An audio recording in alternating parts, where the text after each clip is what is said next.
Excuse me, does one speak in regard to applications? There's usually a I signed sign in. up sheet. You have to sign in Yes. for Yes. speaking. Yeah, and the chair will explain Okay, the meeting starts. okay. Is Tim gonna make it? He said he was. But anyway, he said he was starting out. Like stuff. He didn't. He's illuminated. Nice car got it. Yeah. Right. You can still see the spark from it. 6 to 8 thousand. Supposed to do mine. I mean, they were just launching for it. Last decade I couldn't. Chuckling out of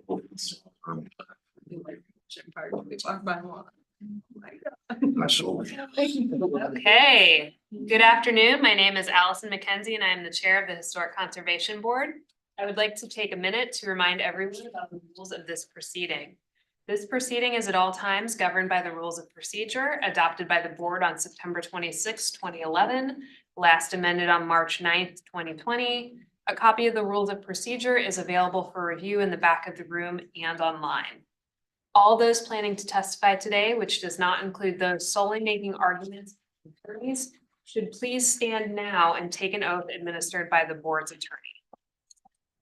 Well, raise your right hand. Do you swear or affirm the testimony you shall provide will be the truth, the whole truth, and nothing but the truth? I do. Thank you.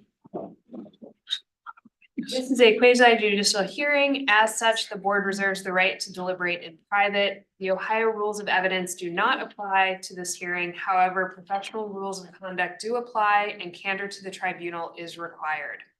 The board members are citizen volunteers and are not paid for their service. They are treated as public officials under Ohio law.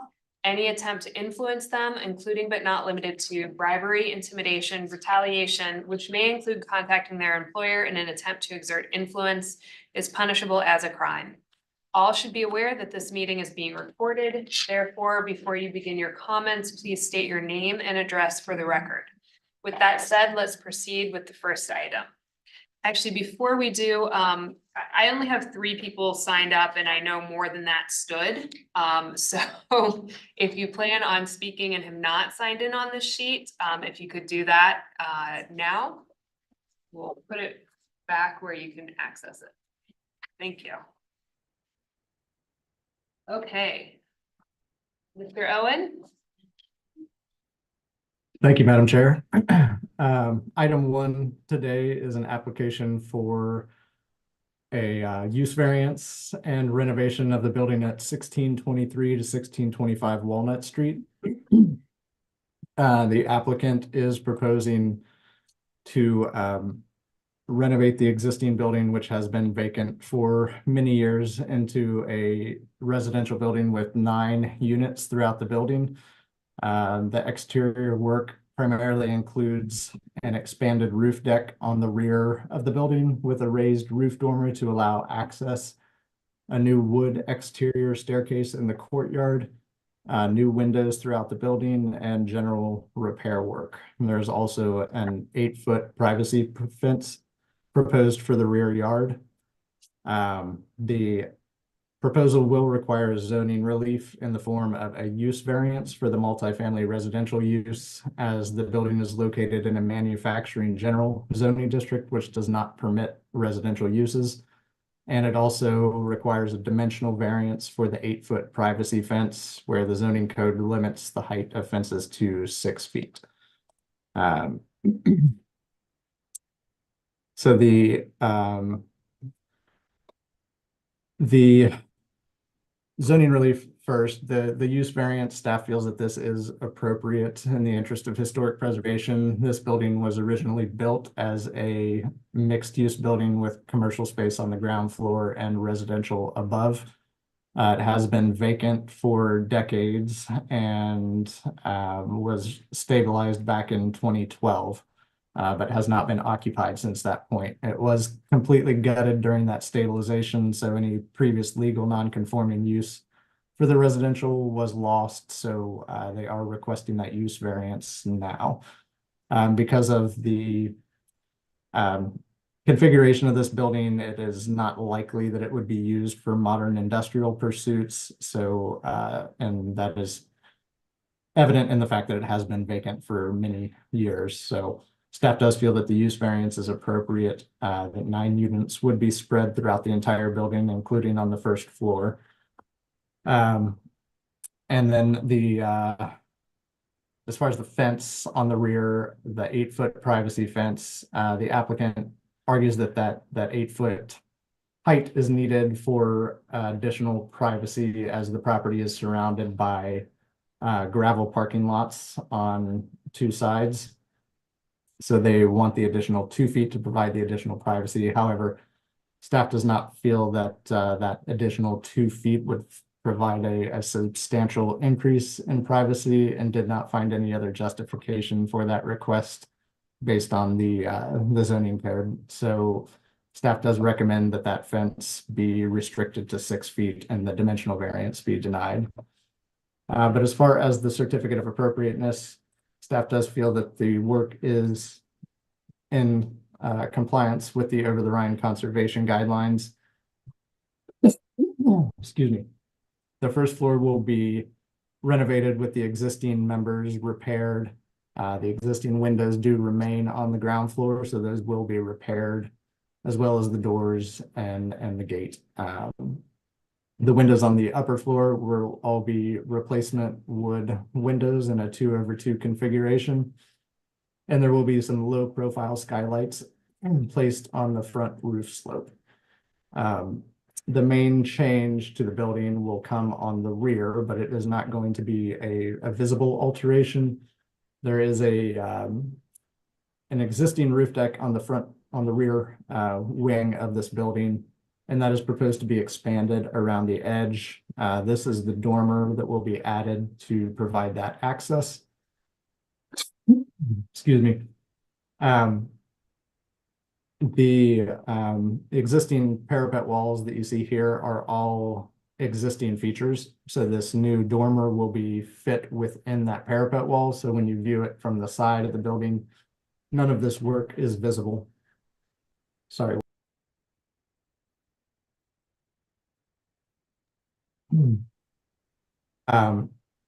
So this will be added to provide that additional access, and then the cable railing system will be installed along the edge on that interior roof slope area to provide the required rail for that the roof deck. And then the interior staircase will be provided to allow access from the interior units to the bottom of the building. There will be a wood construction with panel guardrails installed. So staff does feel that these alterations to the building are in the interest of historic preservation. They are appropriate and they do substantially meet the Over the Rhine conservation guidelines. So staff does recommend the Historic Conservation Board take the following actions based on plans by Hampton Architects LLC dated 5/21/24. Approve a use variance for proposed multifamily residential use in the MG zoning district. Deny the dimensional variance for the 8-foot privacy fence. And staff does recommend approval of the certificate of appropriateness for the changes to 1623 Walnut Street with the conditions that the specific window model shall be approved by the urban conservator prior to the issuance of building permits. That the proposed privacy fence shall be reduced to a maximum of 6 feet in height, and that the building permits must be issued within 2 years or the COA shall expire. Thank you. It looks like we do have some applicants and potentially owners signed up. So if you are an applicant or owner and would like to speak, please come forward.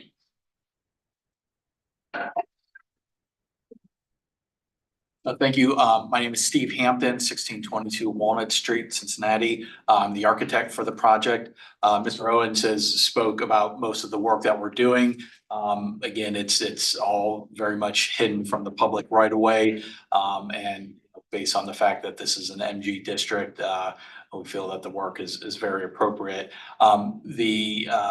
The fence is our biggest concern. As Mr. Owens noted on the plans, we're surrounded by a very, very large gravel parking lot. And again, across the street is a mostly vacant industrial building, as well as the Shell gas station at 30 East Liberty, which is has its own issues, both in terms of, visibility, in terms of light and noise and other crime issues. And so due to this specific factor of this site, the fact that stuff was torn down long ago, that's why we're asking for the 8-foot fence, to just give a little bit more privacy in that backyard, for the residents. Hi, my name is Katie Garber. I'm one of the co-owners of the property. And so our reason for wanting the 8-foot fence is, again, because of safety and privacy. We currently have 13 apartments on Main Street that our business runs and I manage. And I've had single woman tenants on the first floor. We've had people get over our gate in the back. And so anything that I can do to provide safety for the tenants will be of utmost importance to me. And we have plans that in that parking lot, it would either be a parking lot or at some point, someone might build all around there. So it would not be even visible if a building gets built around there. And yeah, my thought is people will be living on the first floor, the ground floor, and I want to make sure they feel safe and secure and living in our building. And because I know that Walnut can still be a little bit sketchy at times for where the building is with the Shell station and then with Tina's and some different things around there. So my utmost importance is safety for future tenants. You said you own other buildings with a 6-foot fence? We have actually a wood cinder block fence in the back. We're on Main Street and as it turns into McMicken. And so we're kind of back up to some of the other properties that have a parking lot in the back. And it's an over 8-foot cinder block fence, cinder block wall that we've still had kids climb up over it and get on top and get back into our property. I drove over there and this is obviously going to be a huge uptick for that area. Mhm. And I applaud you for doing this. And as I walked around there, I was thinking to myself, I had read your request, that I would like to ask Mr. Owen, I don't believe that the request of an 8-foot fence there is out of bounds. And I would like to go with that, but obviously I'm just one vote. Well, it seems like the request is based more on security than on privacy. I think that might be a difference. Yeah, I think that's the key. Yeah, it is security. And there is a big difference between hopping a 6-foot fence and an 8-foot fence. Mr. Owen, would you care to share any more about your reservations on the 8-foot fence? It's just primarily from a zoning standpoint, it's not something that I think would be the end of the world. It's just that, from a zoning standpoint, there either has to be generally a hardship on the property that would require someone to not meet the zoning code or a substantial property right from other properties in the vicinity. So, the gravel lots surrounding it did not seem to constitute a substantial hardship based on our review of that. So that was our reasoning behind the denial. Actually kind of surprised that a manufacturing zone has a 6-foot fence height limit. Normally they're taller. That's what I was thinking, Yeah. primarily industrial. Yeah. On the other hand, what about technical solutions? I mean, cameras and things like that. I mean, Sure, that would definitely be there. I think just with like the current apartments I manage, there's an interior staircase that all the tenants are using. So there's a gate and then a door that you would go in. So 2 points, but with this being an exterior staircase, it does feel a little bit different. If you go over that fence, you can go to anyone's door. So that would just be a level of safety for potential tenants. Would that be an added level of safety? Are you also gonna have cameras and things? Yes, we will. Thanks. I really object to the fence, the 8-foot. We do have a Mr. Hirschner signed up. Are you part of the owner group or would you like to speak for this? Yes. Okay, please come forward. Right here? Yes. My name is Richard Hirschner, Hershner, and until a month and a half ago, I lived on Liberty between Moore and Walnut in a model group apartment building. I lived on the first floor, faced directly onto the Shell station, and so I would walk by this block and I'm very familiar with the activity on that block and from the Shell station and actually the whole street. And that's one of the reasons I moved. And I now live at 211 Woodward Street between Main and Sycamore in another model group apartment. I'm going to address the fenestration issue. So my submission is included in the packet by Doug with some illustrations also from the city's style guidelines for both Greek Revival and Italianate, and include depictions of fenestration design. So I've updated this a little with a little stronger language, so I'll read this. I am very much in support of this project's use of 2/2 windows on the facade at a minimum over single light sashes, a subject which I addressed to you in regard to a previous application with similar photos, images from the city's style guidelines.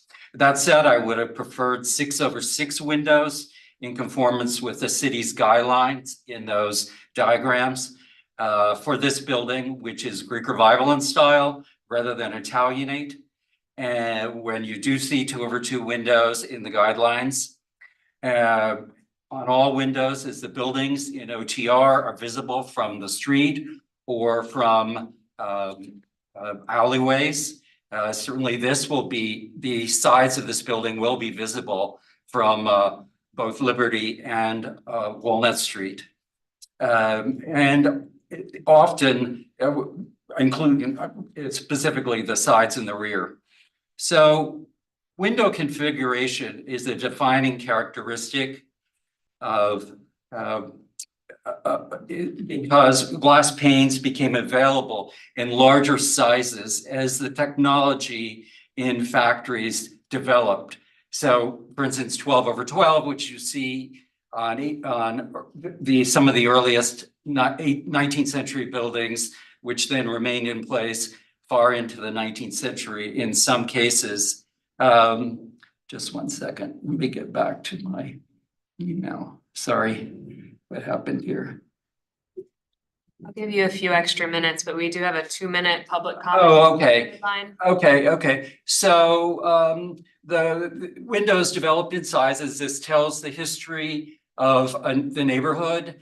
Windows go from 12/12 to 6/6s in the early part of the 19th century through the mid 19th century, and 2/2s in the late 19th century into the 20th century.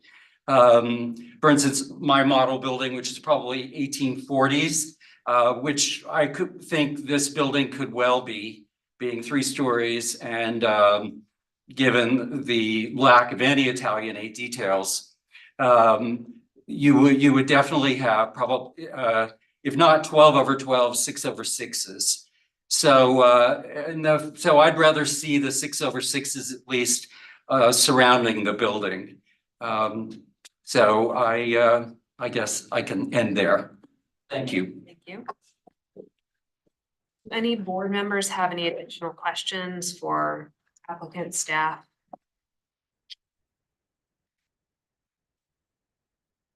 Doug, do you know, is the lot behind to the west of this, is that a single buildable lot by itself? That belongs to the lot that's also up to the south?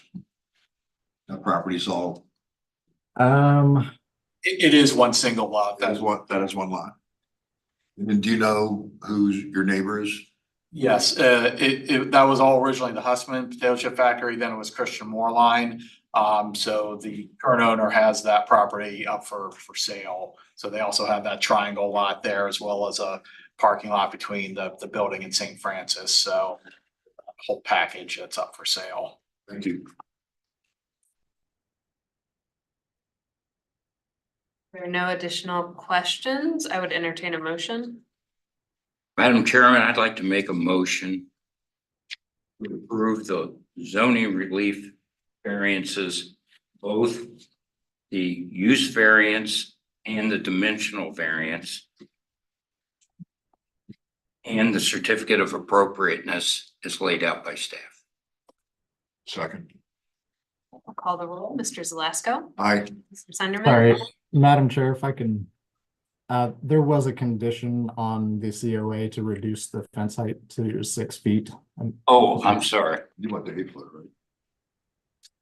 right? Would you like to amend your motion, Mr. Sunderman?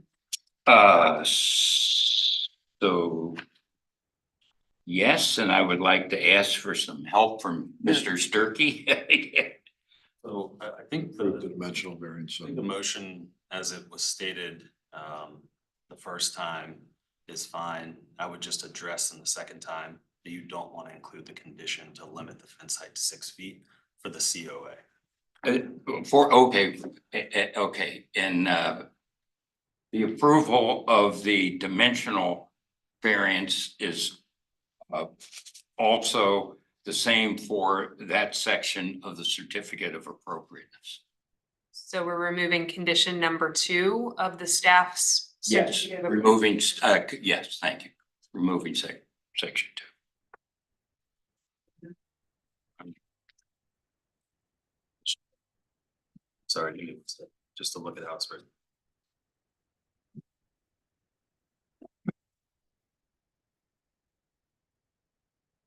That's fine. We'll Is do it that there, way. is there a second on the modified motion? Second. Okay, I'll call a roll. Mr. Zelasco, Aye. Mr. Sunderman. Aye. Ms. Smith Dobbins. Aye. Mr. Young. Aye. The chair also votes aye. Congratulations. Thank you. Good luck.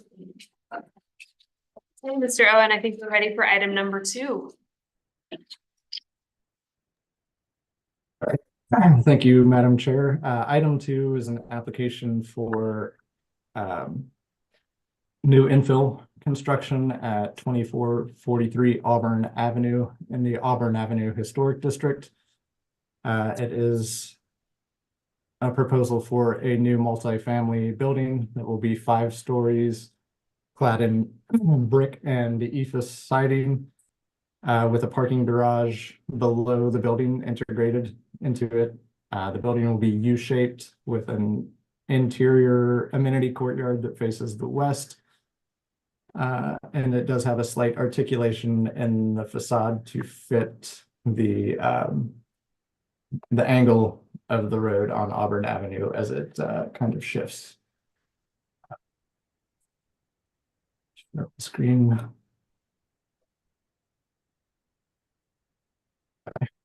So it is here at the corner of East McMillan and Auburn Avenue. This is a vacant site. There was historically a couple of buildings on here that were demolished many years ago, and it has sat vacant for decades since those buildings were demolished. So the applicant is now proposing this new multifamily housing development, which is a much needed use in this area. There are several forms of zoning relief that were required when this application came in. That includes conditional use approval for the ground floor residential units in the office general district. It also includes setback variances for the front yard, both side yards, and the total side yard. And then finally, there is a dimensional variance for the floor area ratio on the building, which it does exceed. So just to note, with the new connected communities legislation that has been passed since this application came in initially, the zoning relief for the variances or zoning relief for the setbacks would no longer be needed. Excuse me. But because the application came in before that went into effect, that it is still required as part of this application. So staff does not have any inherent objection to any of the zoning relief that is requested. However, there are some concerns on the certificate of appropriateness for the infill construction which I will get into now. So basically, as far as the conservation guidelines go for this district, this building staff feels that it is very close to coming to compliance. While it is a fairly large building, both in terms of massing and height, the Auburn Avenue district is a very varied district in terms of building forms. There are small single-family dwellings up to the larger estate houses that mostly have been converted to commercial uses, to large-scale institutional and multifamily buildings. So staff does not feel that the massing of this building is out of bounds for this district. You can see in the massing study, when you compare, while the building does have a large footprint compared to the immediately surrounding neighbors, there are buildings, especially to the northeast, that are still within the district that do have larger massing. And when you compare, while it is 5 stories, that is more stories than most of the buildings surrounding it. You can see with this massing comparison that it is really, no taller than any of the immediately surrounding buildings. Building across the street sits slightly higher on the hill, and it does raise above this building. The building immediately to the south, it is fairly level with the existing roof lines of that building. So staff feels that the massing is compatible with the district overall, and especially considering the need for housing in this area. Staff feels that it is appropriate. As far as the materials go, the primary material used for the building is a brick cladding material on the East McMillan facade. There is a variation from the lower levels, which staff feels that this is important, especially on this facade, because this is the tallest facade as the site slopes down in this direction. So you can see the entry to the integrated parking garage will be off of East McMillan, which leaves that free on Auburn Avenue. So you won't have a main entry point for vehicles on Auburn Avenue, which is beneficial. And that transition, or that additional brick color on the base of this building does help to break up that facade where it is the tallest. So staff appreciates that. On the Auburn Avenue elevation, the majority of this elevation is brick, with the exception of the wing that is set back about 80 feet, which will be clad in ephes on this east elevation as well as the south. And then when you get to, this is that south elevation, this is that rear wing 80 feet back from the street, that is the ephes portion. And then the rear elevation, the most visible part of the building that is along McMillan, will also be clad in brick before transitioning to ephes for that setback courtyard area, as well as the south wing. So regarding the materials, staff does have some concern with the amount of ephes that is proposed on this building. Excuse me.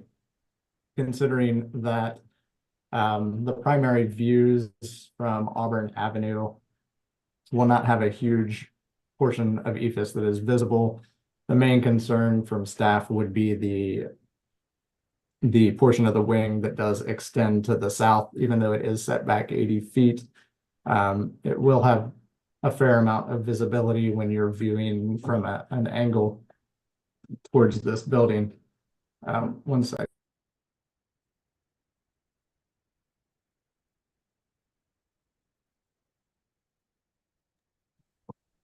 I do apologize for all the interruptions. But anyway, so as far as the materials go, this is the main concern that staff has, is this projecting portion. Even though it is set back, staff feels that it would be more appropriate to have, at a minimum, this full east facade composed of brick rather than having the ephes on that setback portion. And then The other material concern that staff has is the proposal for vinyl windows in the window openings. These will be paired windows, so it's essentially two vinyl windows side by side in each opening that will present as paired windows. It is a dark bronze color, which staff, prefers to white, but the main concern with the vinyl windows is not necessarily the color, but it is the material and the fact that the vinyl material requires thicker members as far as stiles and rails and those kinds of things to provide that structural stability for the window that where you can typically get thinner members for wood or fiberglass or even aluminum windows that provide more of a daylight opening. The vinyl window makes those members thicker, which reduces that daylight opening. So staff does have concerns with the vinyl windows that are proposed. While we do generally allow more leeway with infill construction for new windows, vinyl is still not something that I believe that has been allowed in the past. So staff does have concerns with that. I believe the applicant does have a sample of the window with them today that can be viewed there in the boardroom. So finally, I think the other concern that staff has is on the detailing of the building. While the guidelines basically lay out certain types of detailing that can be used to avoid the construction of featureless boxes, as the guidelines state. And that includes a cornice at the roof line, which the applicant has provided. It is a fairly minimal cornice, but it is provided there, and it will have some relief at the top of that, which will, provide that top portion of the composition. Distinctive detailing at the front door is certainly provided through the large arch that is taken from inspiration from other arches throughout the district. Windowsills and lintels or distinctive detailing at openings. The applicant does have inset panels surrounding each group of windows, and there is a brick sill below each window that is provided. And then ornamental features such as banding, distinctive corner treatments, interior cornices, and other decorative elements. There is a small bit of that, but staff has concerns that some of that may be lacking. And then finally, it does recommend a change in color materials for the base and upper floors when it's something like a mixed use building. So this is not a mixed use building. So, having no change in materials or color may be appropriate. So essentially, staff's primary concern is the large blank brick wall on the corner of the east elevation. So the applicant did provide updated drawings the day that this packet went to the board. So I did include these updated drawings in the materials that you have in front of you, but I did not address them in the staff report as it had already been finalized. So they did add the coins to the corners of the building. However, the majority of that area is still a fairly large blank brick wall. So staff does continue to have concerns with that. The applicants have continued to reach out to me since this was submitted to the board with some additional ideas for what some other treatments in this area. So while you don't have any of these drawings before you, they have proposed basically extending the coins out to provide some kind of shadow detail and texture in this area to kind of break that up so it is not such a large flat brick wall. So those are essentially the primary concerns that staff has with the application. So that is the lack of detailing primarily confined to the larger portion of that blank brick wall. The ephes siding, especially on that south wing extension, and the use of the vinyl windows throughout the building. So, with that being said, staff does feel that, this is not terribly far off from substantially complying with the guidelines. So, but as we were not able to come to an agreement between the applicants and staff prior to this proceeding to the board, then we have recommended denial of all of the zoning relief, as well as the certificate of appropriateness. And staff would be happy to consider, for the board to consider tabling this item to bring it back in 2 weeks if the board agrees that this is not quite there, to get some of those additional details in front of the board. Thank you, Mr. Owen. It looks like we have representatives from the applicant at the table. So if you'd like to introduce yourself and share with us what you would like to add. Thank you. I'm Kathy Ryan from Wood and Lamping, here today representing owner Auburn Land Holdings. I have with me Adam Fosnot and Claire Schaefer from GBB and Architects, Patrice E.B. Burke and Dan Schimberg from Uptown Properties. I'll just start by presenting our first witness, Mr. Adam Fosnot. Thank you. Good afternoon. I'm Adam Fosnot. I'm a principal with GBB and Architects. We're the architects in the project. My address is 332 East 8th Street. So I think, I want to go through some of these things that Mr. Owen has outlined. But I think when you initially start to think about a project, it's really important to revisit the goals of the project. And it's something that when we start to design a project, we kind of latch on to what the goals are and we reach an agreement with the client. So we all kind of have the same idea for what makes a successful project as we move forward. And in this case, I think there were really three goals. One, the first was to provide high quality housing that was really in demand both within the city and this particular neighborhood. So adding density out, adding housing to address that critical demand. Second thing was to build a really high performative, sustainable building. We have really lofty sustainability goals in this project. We're trying to all in reduce the energy consumption for the project by over 50%. So you can imagine what that entails from a kind of construction standpoint and an assembly standpoint.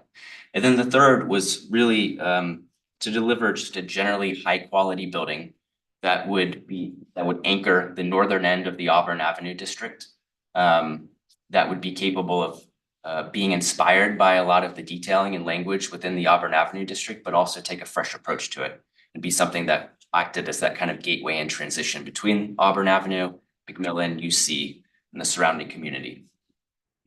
So Mr. Owen, I think, outlined the project pretty well. It's 95,000 feet. 5 floors of residential, over 1 floor of structured parking. The structured parking is the majority of which is recessed and below grade. Cassandra, if I push this, will I be able to share here? Great. So structured parking, majority below grade, that houses all the project's parking. There's about 60 parking spaces or so. The first floor is residential. It's also all the common space, the amenity space for the project, and then 4 floors of stacked residential above. The footprint is kind of a U shape. That's the central area within houses, amenity space, kind of a protected amenity space with views out to the west. As Mr. Owen outlined, we were going for some zoning relief. I won't belabor those here. I think staff is in agreement with those in principle. It's just a matter of agreeing upon the certificate of appropriateness. So I'd like to get into that a little bit and really address the 3 areas of concern that Mr. Owen has outlined. The first of which would be general brick detailing. There are a number of items within the Auburn Avenue Historic Conservation Guidelines that outline what would make for suitable brick detailing. And so I just thought I'd go through those and share some of the inspiration and how I think these all meet the general intent of the conservation guidelines and how it fits well within the Auburn Avenue district. So starting with, an assessment of, and Doug, I'm on Exhibit E. I don't know if you can see the screen or I can call out exhibits as we go through. Yeah, I cannot see I don't it. So believe if you you can want see to the call screen. them out, that's Okay, great. well, I would just reference the exhibit as you go through that. We're looking at Exhibit E, which is, as we start to take on a project, we want to make sure we understand the context. So walking it, driving it, looking at different images and studying different features. And it became very immediately clear that a defining element within the district was the use of an arch. Almost the majority of the buildings have an arched entry. Now, the detailing of the arch changes, the scale of the arch changes, the style is all different. But it's something that we really latched onto and really wanted to define this project as having that kind of really monumental arched entry. But again, it's not fully symmetrical. It's a little funky, but the language really mirrors what's happening in the district. The second thing is base. The guidelines call for defining base in areas of mixed use. This isn't really a mixed use building, but we do have common space, we do have amenity space, and we've tried to group those programmatically and functionally in a way that could make sense, and then being able to translate that to the material cladding it. So still using brick here, but it's a different type of cladding, a glazed brick, a different kind of color, just to signify that difference in use and signify the kind of the point of entry. The third thing is a defined roof line through the element of a cornice. And again, that's something that Mr. Owen mentioned, but that we have here through the building with a little bit of relief, textured relief at the top of the project, just to help define that roof line. Windows from a detailing standpoint, and we'll get through this and we'll address the type of window in a moment, but there is a lot of precedent for, if I pull up, Doug, I'm on Exhibit G. And these are a number of projects throughout the district that really group windows in a way. First of all, the proportion of the windows is tall and skinny. It's kind of vertical in nature. We're grouping them in pairs as a sort of an organizing strategy. It's found throughout the district. And then to add that kind of accent to it, we're actually able to step back the brick by an inch to create a little bit of a shadow line and a little bit of a defined accent around the windows. And in addition, we're changing the coursing. So the field of the brick coursing is all a running bond. But within these accents, then it begins to rotate and is a vertical running bond. So vertical running bond, recessed accent around the grouped windows and the brick sill. All sort of the detailing that we think is quite common throughout the district and that we're applying here. And then the last feature is one of corners. So just adding a little bit of texture to the corners through some relief, essentially some coins. In our project, those coins are relating to the accents around the windows from a dimensional standpoint.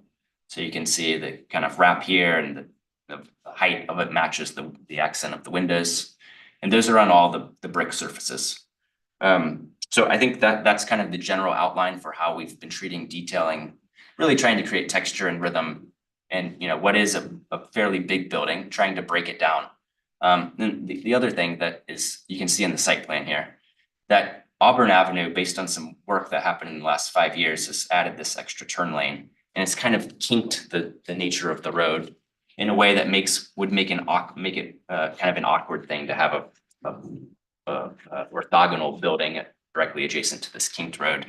And so we've been trying to honor some of the setbacks that are found throughout the district, and the mass of the building has responded in kind by having this kind of kink that follows that path. So we can really kind of keep that same setback of about 15 feet from the sidewalk.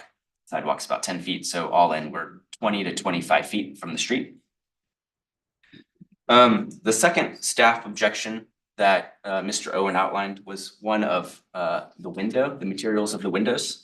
So I just want to say, as I look through here, the conservation guidelines, there's a number one, materials. Use natural materials when possible. So I admit we are speccing a vinyl window. but we're speccing it for really good reason, we think. So first of all, I talked about the really lofty sustainability goals. So vinyl, in particular, this particular vinyl window has a U value of 0.28, which is extremely energy efficient. It is something that would be very difficult to reach that level of thermal performance with something like aluminum or even a wood clad window, a wood window just from cost alone, aluminum for performance issues. So I think it's allowing us to achieve some of the sustainability goals we have for the project. I would also say that this is not kind of your typical builder's grade vinyl window, which you always think of as kind of a white kind of window that's oftentimes kind of pasted flatly onto a facade. This is rated for light commercial. Its design criteria are pretty high. So we talked about thermal performance, the wind load, the infiltration to the window. It's a really well performing window with welded corners. The other thing we're doing is specifying it in dark bronze. And because of our exterior wall assembly is so robust because it has to be performative, it's an R28 total, 2 inches of exterior insulation. And so we're actually able to, through the brick coursing, create a really nice sense of relief. So it's 6 inches from face of brick to face of glass. So this sits back in a recess, it has a dark frame, and we really think it will live in shadow. And the hallmark of a good historical building is oftentimes the depth of the wall. When you think of cheap multifamily housing, we've all seen it. It's really very much like a very flat kind of facade treatment. We're able to get through those sustainability goals, through the use of the materials that we're using. A really nice depth that I think works well within the district. Yeah, and I would say that, there's no, just one more thing. So I know fiberglass is a material that has been approved in the past in historic districts here in Cincinnati. We've done a few, actually. All of the Wilkeman projects in OTR use a fiberglass window. Those perform greatly, just like vinyl. They also come at a really elevated cost premium. This window actually has narrower sight lines than all of the windows, the fiberglass windows that were approved for Wilkeman. So we think, given the relief of it, given the dark color, it would really be a nice fit in the project. And then the last piece that I'd like to talk about is the use of EIFS as a cladding. EIFS is, I think, there are different ways to detail it. There are different ways to come about it. I think there's historic precedent within the Auburn Avenue district in particular to treat the elevations and the facades facing the street with the level of priority and essentially creating subordinate facades that you might use a secondary material or even a secondary window fenestration. Doug, I'm going to exhibit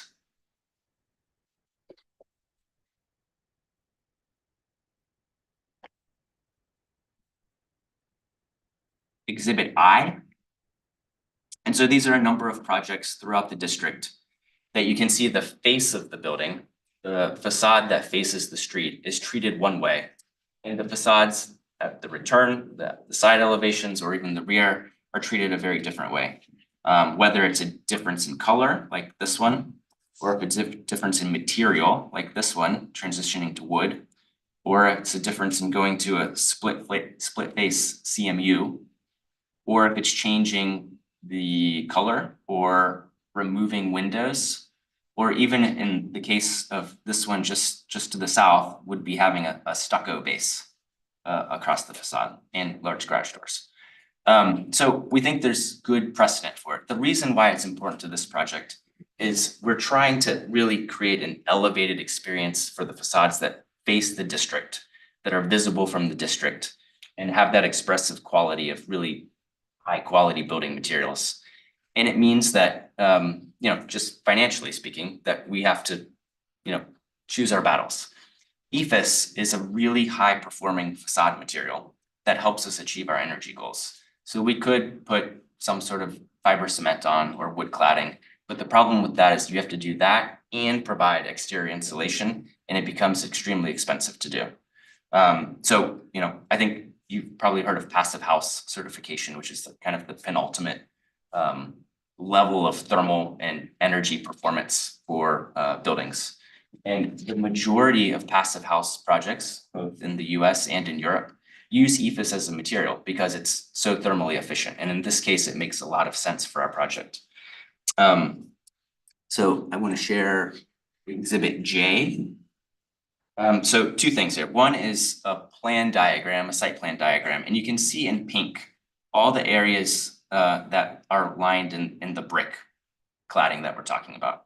The EIFS is really reserved for the interior of the courtyard and the back corner of the project. The corner that's really not very visible, either from Auburn Avenue or from McMillan, because the brick wraps that corner. What about viewing it from the west side? The Vine Street is about 870 feet from the back of this property. And so from, even if no projects get developed in that space between this project and Vine Street, from that distance, you'll never be able to contemplate it as EIFS. EIFS really is a modern interpretation of stucco that performs better. It has a cementitious kind of look to it that I think blends in well with the brick. It's not shiny. We don't anticipate doing any sort of crazy colors or overemphasized jointing. It really just wants to read as kind of a background building that's highly functional, and it lets the project really achieve the goals that we set forth to achieve. Thanks. Can you speak a little bit to the view also from the west? Sure. So that western view, maybe I can use this one. No. So I guess the western view as you would be approaching the building from the west, if you can see my cursor here, on McMillan, which is a one-way street. So approaching it from the corner of Vine and McMillan, and as you make your way east toward the corner, the way the topography works is such that it inclines to the east. So the east is higher than the west. And so any future development that occurs south of this project will sort of have the kind of ability to fully block this project because you'll be viewing the building from a lower position on the site, essentially. So we think we've been able to mask its visual prominence to the project as much as possible. And the zoning code is clear in other issues where you may have where it dictates where parking may occur, not in the front yard, but the side yard or the rear yard. Same thing for fencing, same thing for accessory structures. So we think there's good precedent both within the district and within the zoning code to make this allowance.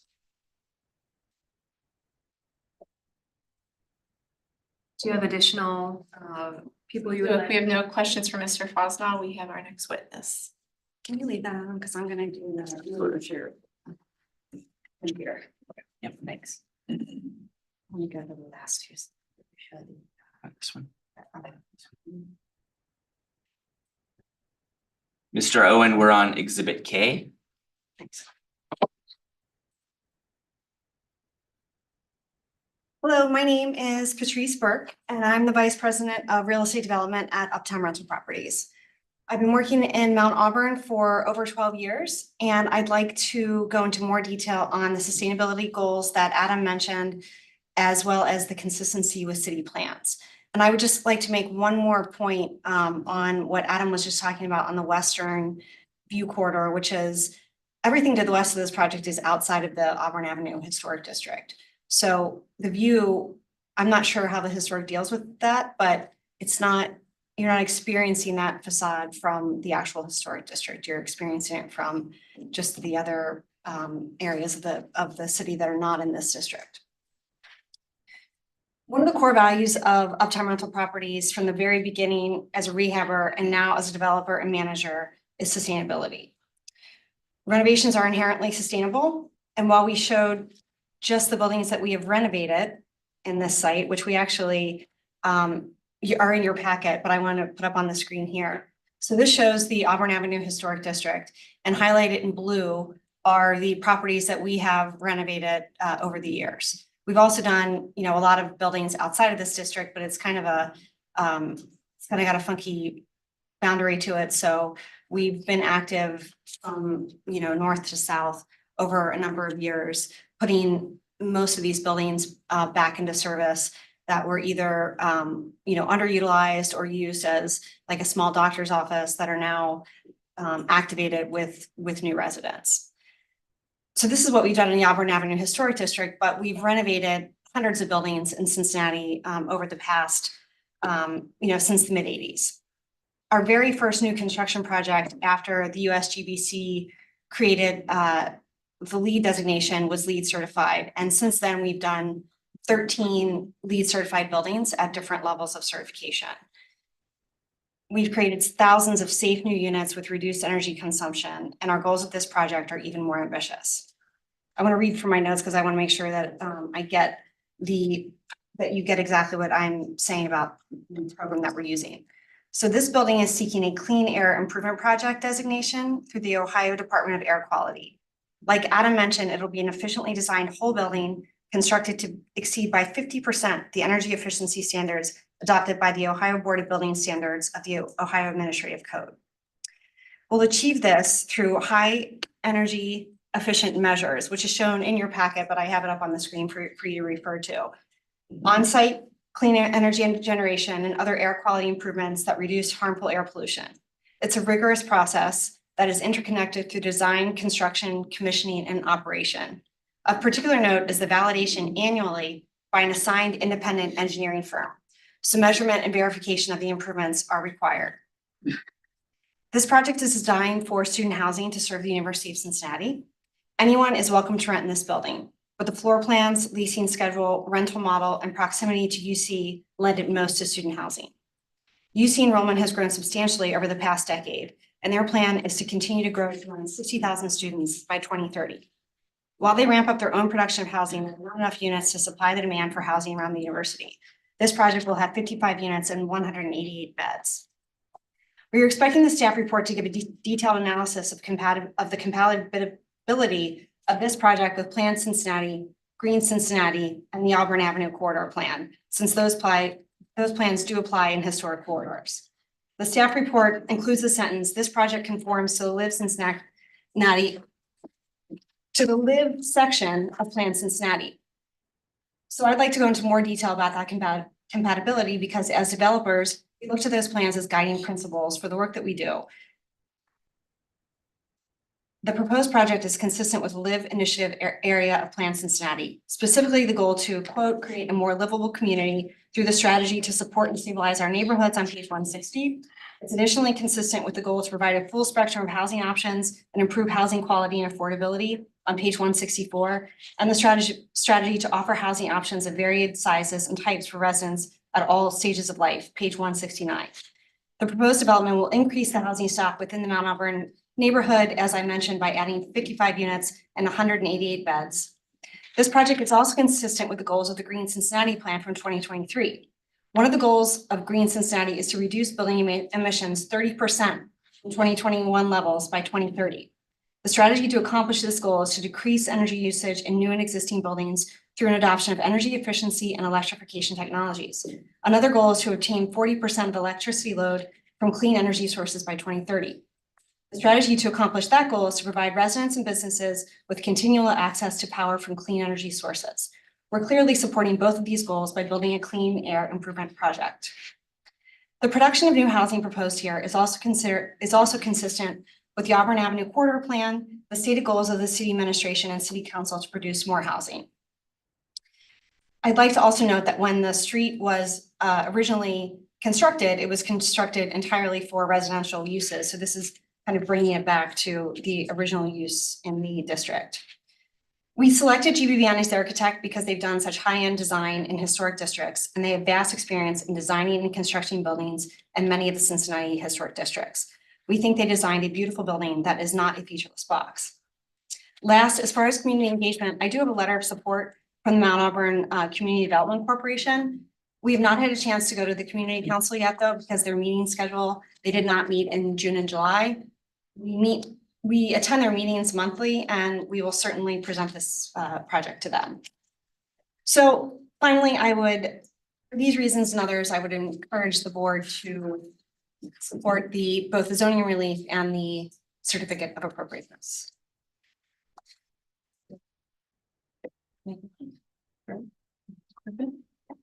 Mr. Schimberg?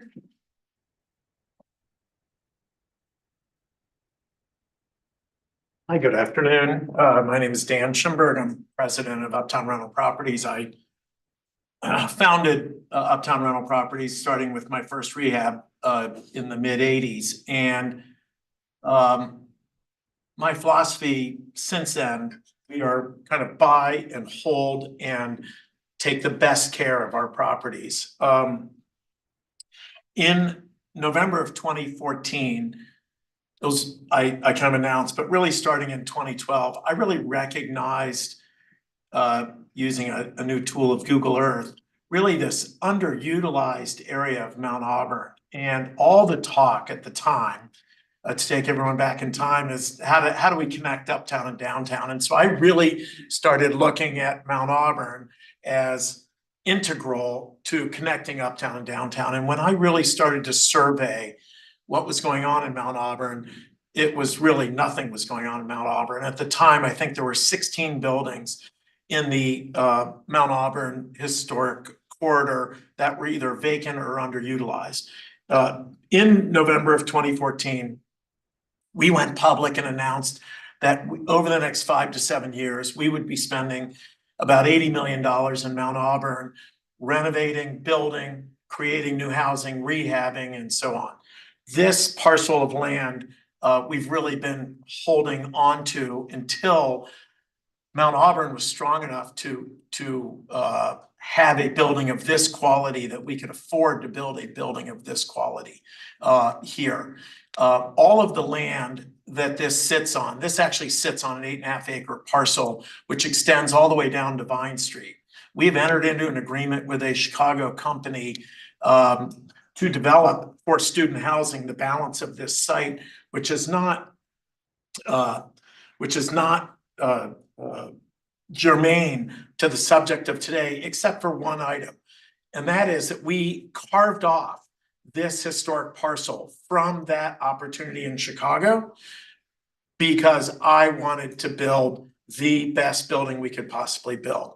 My instructions to our team and to the architects was, let's build a cutting edge, state-of-the-art building in a historic district and show how this can be done using the best materials, using the correct density. I want every plan in Cincinnati to be honored. I want the historic district to be honored. And we pushed and I pushed and I pushed to ensure, as I get towards the end of my career in my mid-60s, this is a critically important building for me. I've really taken this project on personally to make sure that this project is done with the highest standards. Really honoring our history and our legacy of just high quality development in the city. And I really believe that this represents the future of urban infill projects in a city like Cincinnati that honors historic districts and honors our urban neighborhoods because of the quality, thoughtfulness, parking, scale, massing, and so on. This is a vital corner for Mount Auburn. There's no doubt about it. And we really want to honor that.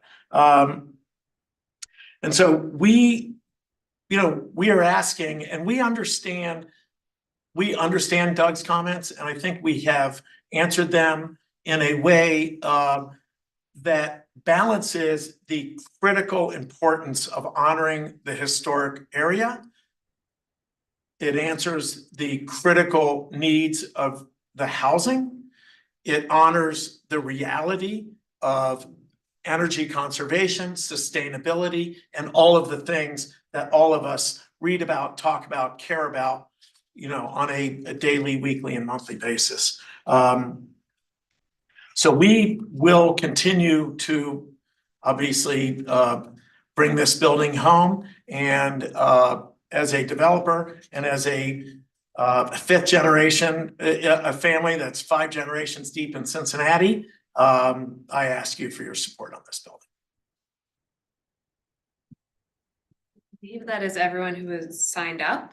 Is there anything else you would like to share with us before I open it up for board questions and any response from Mr. Owen? If you don't have any questions for my witness, I'd like to offer a closing argument and then we would be ready to go. I'll go ahead and open it for board questions then, unless Mr. Owen has a response that he would like to give first. Mr. Owen's still on. Please, so. Yes, Hey, I'm here. Doug, have we approved vinyl windows anywhere in Over the Rhine? Ever? Not that I can recall. I don't. And didn't we Believe just undergo a revision on the guidelines and because we all know vinyl, both in siding and in windows, the technology is always changing, but we've still yet to allow it in our guidelines. Right, yeah, I mean, this is the Auburn Avenue district. I'm pretty sure we have not allowed any vinyl windows. I don't think we have in Over the Rhine either. The Over the Rhine guidelines, I'm pretty sure specifically prohibit vinyl windows. The Auburn Avenue guidelines do not specifically prohibit vinyl windows. They do not. Not specifically, no. I think this is probably a terrific building. When you drive on that Auburn Avenue there, some of the best looking buildings in Cincinnati are up there. And across the street from this building and down to the south a little bit, there is a horrible building. It is, looks like something out of a gulag and it sticks out like a sore thumb. Urgent care. I don't know what it is. And obviously this isn't that. And I don't mean to say that, but it is uncharacteristic of the neighborhood.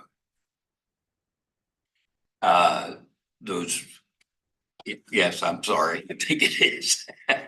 I do think that without a lot of changes, without adding a lot of expense, we might be able to do something. I'm afraid it's just gonna be look more like a brick wall with windows. I'm a little concerned about that. Mr. Owen, I'd like you to address that.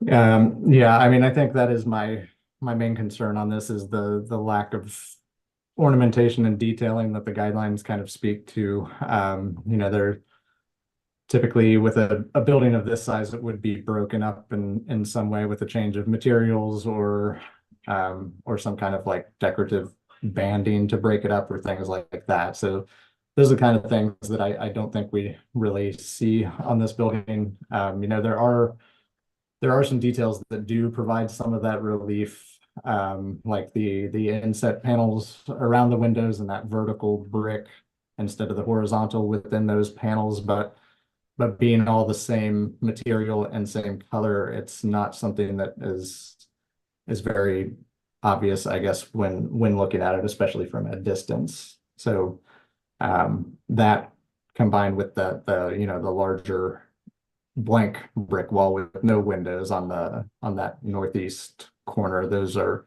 my primary concerns as well.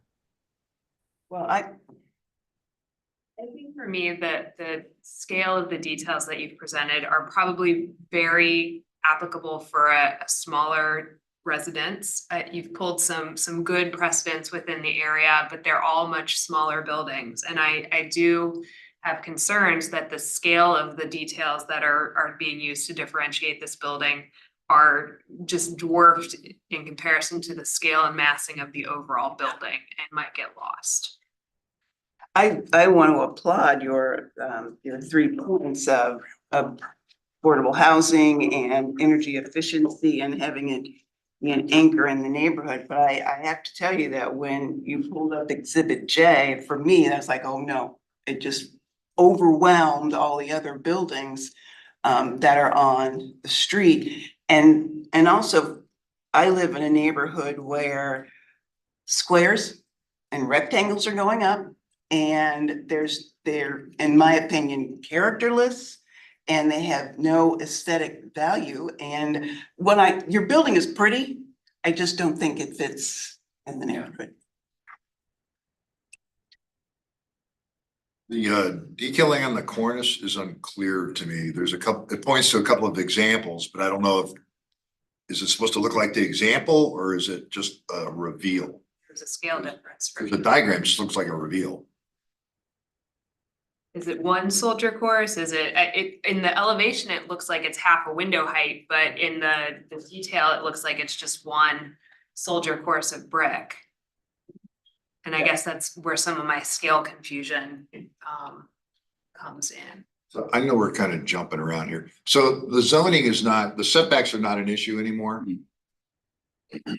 They are. It sounds like they are based on the application date, but if it were applied for today, Today. it would not be an issue. So I don't know where the board kind of have a sense of what the board is thinking. My position is I won't support IFAS on the outside of the building. I won't do it. I'm old. I've been around IFAS since it was invented. So I know it's a great product that's just been inappropriately used over time. But the regulations, the guidelines, I believe, don't allow for IFAS. Is that right? I believe it sounds like the Mount Auburn guidelines are a little more as not prohibiting specific types of materials, and Doug, please weigh in. Not as, But I think they're fairly open-ended, open to interpretation, which I know we've had this conversation as it relates to Yeah. OPR, and we've, I think, tightened some of that up, but so I still think I would support IFAS in the interior courtyard, but not on the outside, because I think you'll still be able to see that building when they build right up against the property line as you come east on McMillan or whatever that is. So I mean, that's a lot of openness there. I appreciate consideration of what else is going on there. So the only two issues, I think the building, I like the entry, actually. I think it's pretty cool. I think it's well thought out. I think the design is well thought out. However, the two things I won't support, just because we haven't done it and it opens the door for just more chaos, is the vinyl windows. We've been asked to numerous times approve those, also vinyl siding, which some of the new vinyl siding is really technically pretty cool stuff. But our guidelines just haven't allowed for it. So I'm hesitant on those two. So if we could come up with an alternate for the exterior with the IFAS and a different window construction, you've got my. Then the detailing at the corners, we need something. Yeah, so if I can clarify that, that's, I think, I don't know, Cassandra, if I can share again. But Allison, the intent there is that it's a 4-foot coursing. okay. Or sorry, a 4-block coursing, so 32 inches. And that little snippet that you saw there, that was really just a photo of something that showed the relief that we'd be employing. So do they alternate rows, or I guess I'm still just a little unclear on how. They would alternate rows, yeah. Are the goings just relief or is it actually a different color or? They're just relief, so it's insetting the brick.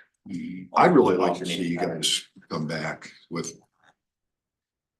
better detailing for the cornice and just a little bit clearer. Drawings are pretty good, but and I know they're not construction drawings, so. Yeah.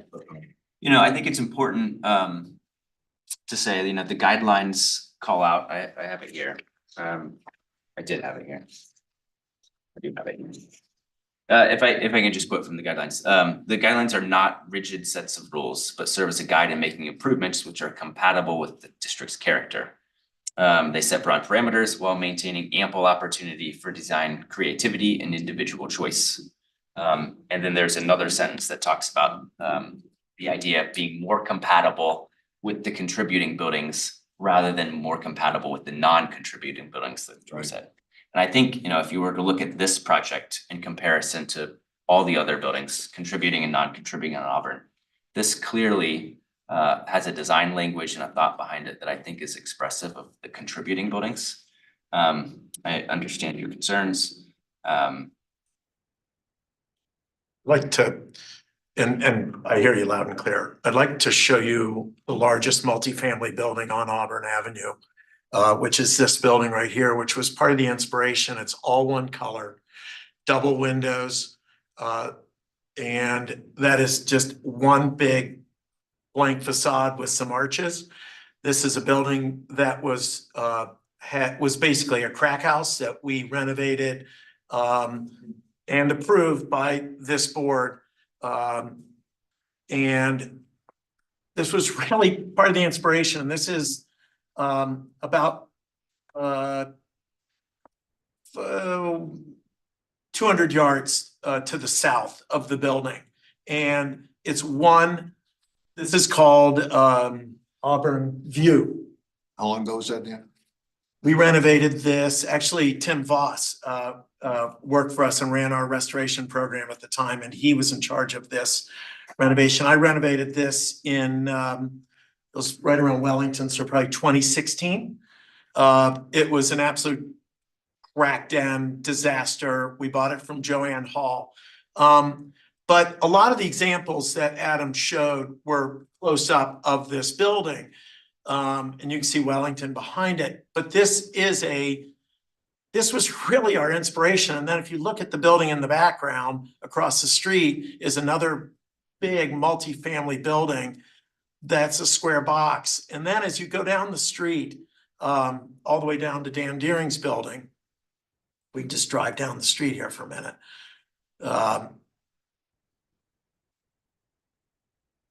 Keep going. That's the county building, and then this building. And it's another big building, all kind of one facade. I guess the point is that the big residential buildings are kind of big brick boxes with windows. And we really chased this rhythm down the street. And I think the slides as we went through it, and I hear you guys loud and clear, and we can come back and we're happy to hold a vote here. But the context of this, as we walked the street and looked at the big multifamily buildings versus the old mansions, they really do have that scale of first floor residential, big monolithic brick buildings. And we really pursued that in its purity. And so that was really the inspiration of this. And that the Auburn View building, the one we just opened with, was really a big beige brick building, double windows, archway, and we really chased that. And tried to put a modern, sustainable finish onto it so that we could afford to build it. We could go back to that building. I'd like to tell you what the differences that I see as an architect. Thank you. I want to provide clear feedback so that hopefully we can, get this approved in the near future. Thank you. I understand you have cost context to all of this. I know you're trying to do a lot with a little bit, and I get that. But, this, while it is a single monotone color brick, you've got variation in the windows. You have windows that are a higher percentage of the facade as far as glass versus brick. You have some banding in the stone water table there. You have some additional cornice work on this entry that is a prominent feature. I like the modern take you've done with the arch. I think it's nice. It does start to read very heavy once you've got the big brick expanse above it. You've got, significant levels of additional stone detailing throughout this facade that simply, break it up a little bit. The windows, the variation in the size, it's a much different read than what you have with something that is just repetitive. And 2 more stories. And 2 more stories, exactly. So then you compound that repetitive nature. And again, completely sensitive to what you're trying to do and the budgets that I'm sure you have to work with. I I just think it's a hard bridge to go from this level of detail to something so stripped down. And I am all for subtle details, but I think they're just maybe a little too subtle on this project to really truly break it up and provide some of the interests that some. I think we also need some guidance here. Our vinyl windows, is that like no, or is that maybe? Personally, and just. Well, I'm always interested in your thoughts, but I'm thinking more about a little more global thing. Yeah, personally, the aesthetic of that window does not bother me too Doesn't much. bother me either. I do have some concerns with the longevity of the window. When we talk about sustainability, it's obviously not just energy efficiency, but also, materiality and the longevity of the product. So I think maybe some more information on how that might prove out over time. I think part of our job as kind of stewards of this historic district is maybe not just day one, but is this gonna look like not so great in a short period of time? I think that's part of my own reservation about EFS in particular, is that I've seen it go pretty bad pretty fast. So I think maybe some additional insight into not just day one, but how this is really gonna look in the not immediate term would be helpful. I am personally open to considering a vinyl window if you can also show that the performance truly is, like, I'd love to see energy data of the vinyl window is gonna save us 50% off of ASHRAE versus if we did this recommended window by the Urban Conservator, we'd only be at 38. What is that quantifiable thing? Because then it gives us some metrics, it gives us some things that we can build. We accepted the vinyl window here, but it's because these very specific conditions were met. And then if we do go down that path, it's less of a Pandora's box of vinyl windows everywhere. So I think just having the real case that we can stand up on our decision. We've done work in a bunch of the historic neighborhoods in Mount Auburn. I think the guidelines clear. I understand the OTR argument for sure. The guidelines in Mount Auburn are just not what they are in OTR. They're not what they are in Walnut Hills, and other areas that we've worked in. And I don't know why they're more forgiving. Maybe it's because there's a hospital there and an urgent care and a county building, and I don't know. But this is an extremely robust window. This is very, very well made. I mean, this is right on the edge of commercial industrial quality window. Even our normal vinyl windows are high quality because we're a build and hold group. I still own buildings that I bought in the 80s and 90s and intend to. So What color are the windows again? Not the glass, but the frame? It's a dark bronze. What you see here, this white frame, that's not the reality of this particular window. So when we get this built to spec, even that flange will be the dark bronze color. what's cool about this is that little reveal right there. And that's what makes this so different than everything else, is that is ultimately what the thin reveal is. And when we found this and were able to source this window and have it meet the energy code and have this very, very thin 3/4 of an inch reveal that mimicked more aluminum and wood, that was really a real opener for us. That was a wonderful find that we had not been able to locate previously to this project. I assume you're not proposing the simulated between the glass divided light. We're not. Thanks for clarifying. Mr. Owen, are you still there? Yes, I'm here. I'm here. Can you hear me? There he is. Hi, Doug. No letters for or against the project? There was one letter in opposition that was included in your packet. That was included? I must have missed it. I don't think I saw that one. Um, I believe it was in there. If not, I apologize. It was from a Sam Burgess. I'm not sure. He didn't state if he was a neighbor or. Right.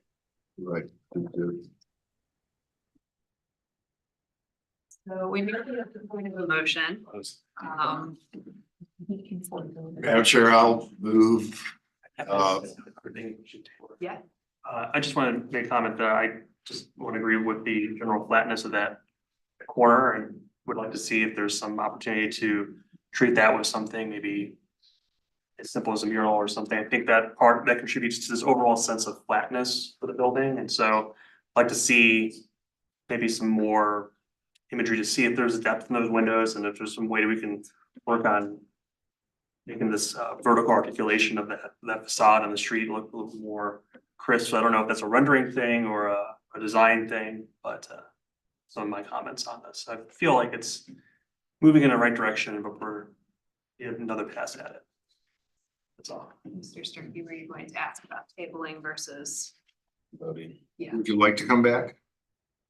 Yes, I have a couple clarifications. One is, if we come back, would it be a new application? So the zoning and setbacks would then be so that it's a little cleaner of a application, Doug, since it would have, if we're coming back, does the application date change so that we can take those issues off the table? No, not unless you We want. could leave that, but it sounds like we're all okay with. I don't think there's consternation on the. I mean, we donated a lot of land to the city so that they could improve that intersection at the time. And we said, if this gives us heartache with setbacks, and we were sure that that would be taken into consideration. We never ever thought setbacks or that kind of thing. Setbacks are your issue. Okay, And I don't think you want to reapply because I think that's gonna extend your timeline. Yeah. So I mean, we haven't taken an official vote on the setbacks, but I haven't heard any concerns. okay. I'll lighten up on the windows. I still stand by the IFAS and the detailing, I think, needs to be. And I would still like to see more information on the windows to be comfortable. I think we would like to request to table our application at this time. Would you like that to be an indefinite tabling, or would you like to talk about future dates right now? How long? What do you need? In the next What do you few. need, Adam? 2 days. What are the options? 2 weeks, or is it any time frame we choose? 2 weeks from now, then 2 weeks from then, so the August 5th, August 19th, and then September 9th. And do we have to set that date today? No. Okay. Well, if you want the August 5th, you would It's gonna need have to, to right? move fast. You're comfortable. Yeah, and that would leave you about a week to submit the materials to prior to that meeting. So we need the new materials within a week. That would be difficult just to internally make decisions, I think. That would, for my availability, that would be another challenge too. So that It would be a challenge. puts us to the 19th. 4 + 5 is 19. The 19th is the next available after the 5th. So do. You're gonna have a quorum? You can't guarantee that, but we try to assure that as soon as possible. This is a student housing project, so we miss a whole year. I don't think we talked about that, so. We've only not had a quorum once, I think, in my tenure on the board, so can't guarantee it, but it's a real rarity for this group not to make that happen. I mean, if you guys wanna check your calendars now, not to commit, but anyone have a known conflict on the What day is that? 19th? August 19th, Monday. My phone at home. I do not have any known conflicts. And we can also try to make special accommodations through virtual appearance if it's absolutely necessary from some board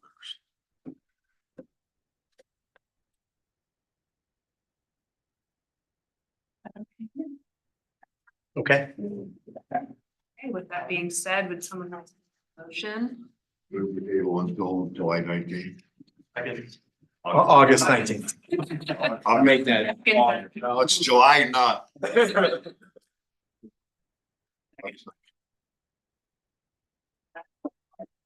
Underman. Aye. Robbins. Aye. Mr. Young. Aye. Chair votes aye. Hopefully we've given you some helpful feedback. Is there anything else? Any questions on? No questions. We do you. appreciate the feedback.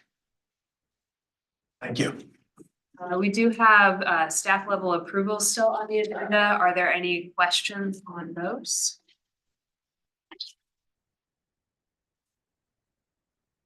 I will entertain those approvals. Madam Chair, I make a motion to approve the staff approvals. Second. Let's go. Aye. Underman. Aye. Robbins. Young. Chair votes. Okay, is there anything else today? Thank you, Mr. Owen. Feel better. Yeah. Thank you very much. Thanks for You're sticking. with showing me up through that. today, Doug. I know it was tough. Yeah, was it that obvious?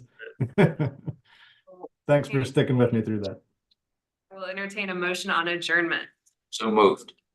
Second. All in favor? Aye. Thanks, everyone.